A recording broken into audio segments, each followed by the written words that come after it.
I was just looking out the window and noticing, obviously, it's a great day, very warm, sun is high in the sky, and the sky is relatively clear, right? And it got me thinking about astrology. Hang on, I'll circle around and try and put this in the context of something that interests people into the current day, right? So, in astrology, and most mythology split the difference between the two, the sun is considered masculine. It's also considered to be the planetary archetype or the symbol of the self, right? The total personality, the you that captures everything about you, okay? Yourself, your true nature. And I think besides some Asian mythology, the sun is considered male or masculine, right? So what's my point?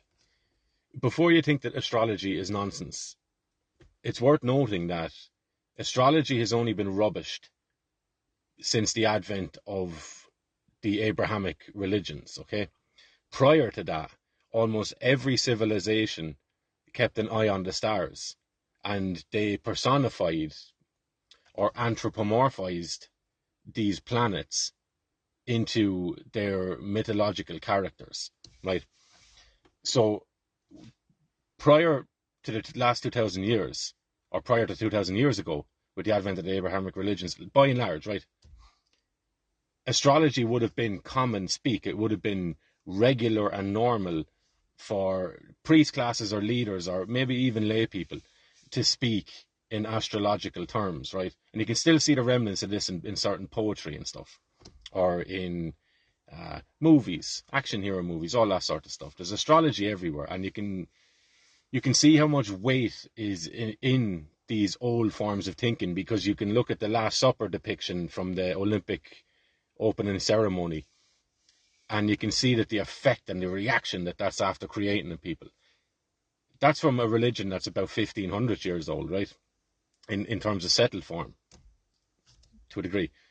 So imagine if you had a religion with its associated symbology and symbolic meaning and mythology attached to it, that was maybe 4, 5, 6,000 years, even older than that again. What sort of reaction will that have in people?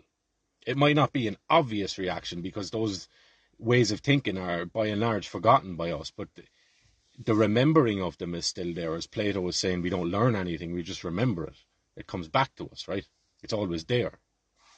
So you have that foundation for astrology, and to bring it into a modern day, you also have a quote from J.P. Morgan, who is one of the biggest, I suppose, leaders or owners or whatever you want to call it, of the J.P. Morgan banking franchise, or whatever the case is, right? So a massive business tycoon or banking tycoon.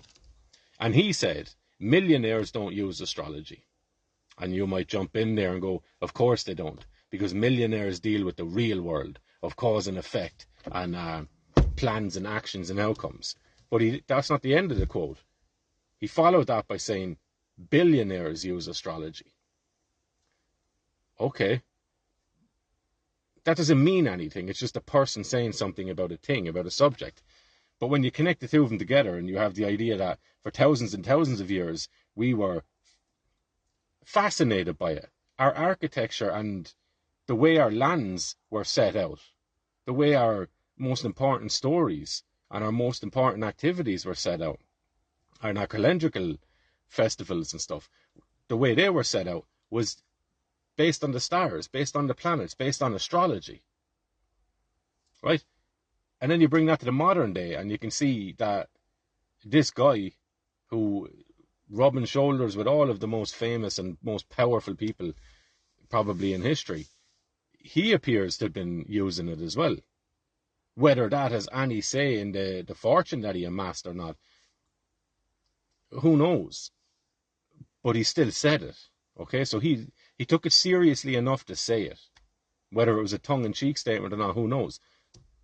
We can only kind of speculate on it. But my point is that astrology has been so relevant prior and even in modern day to some people, and so other people just scoff at it and say it's a bunch of superstition. whatever. But my point in this video is to say the sun in astrological terms symbolizes the self. Okay? The best in you, the totality of your experience in this world and of your nature. Your whole nature and personality manifest, right? Or actualized to some degree, right? Whatever that might look like for you. And it's also considered masculine, or predominantly considered to be masculine. So when you look at the current day, you see one of the largest attacks that we are experiencing is the whole green agenda stuff, the whole climate change stuff. And that seems to be centered on the idea of, or it is centered on the idea of the world heating up due to greenhouse gases and greenhouse effects and all this stuff, right? But we take our heat from the sun, or we take our light from the sun, similar thing, right? So we take that from the sun. So it's the masculine in the sky that nourishes the earth with its heat and its warmth and its light. It allows us to see. It allows us to experience nature without freezing to death out there. Okay? So the attack is to limit, this is in material terms now, to limit the effect of the heat from the sun coming into the earth and being trapped, or being held, or kept, being retained. Symbolically, then, what this looks like, if you're following my meaning, if you're taking my meaning, is that the masculine effect in our solar system, or the core of masculinity in our solar system, is being rejected. It's being scorned. We are creating an environment that has no interest in retaining the light that comes from this masculinity. We're trying to shield ourselves from that. I don't know if I need to continue on and talk to you about the correlation between what's going on astrologically and politically with what we're seeing socially. Because there's been a massive attack on the sun and ergo masculinity. And you're seeing that in society as well. Because people will say, where are all the men gone? Good question. So what do you think about that? It's not the only way masculinity is being attacked, but it's one of the biggest.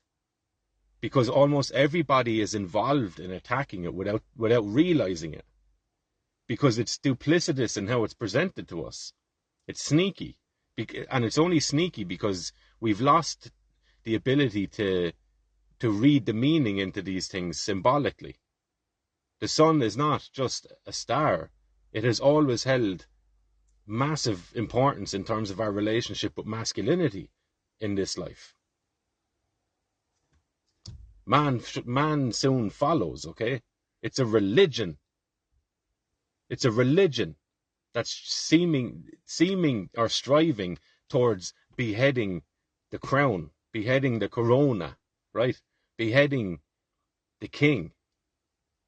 Like the sun's corona, the light. Like, look at the name of this thing that was a total poison to people for the last few years. Nearly every level we're seeing an attack on masculinity. And that doesn't mean males, because women have masculinity in them too. The masculinity then is the assertive element in us, the desire in us to individuate and separate ourselves from the group and go, no, I have a view on this and this is who I am. Okay? So that's been attacked all over the place. But anyway, be that as it may, that came to mind when I was looking at the sun today and thinking about it. Right, so interesting fields. And look, to make sense of the world, ignorance is not the way. Open-mindedness and trying to take in as much information from as many different fields of thinking as we can. That's the only way forward.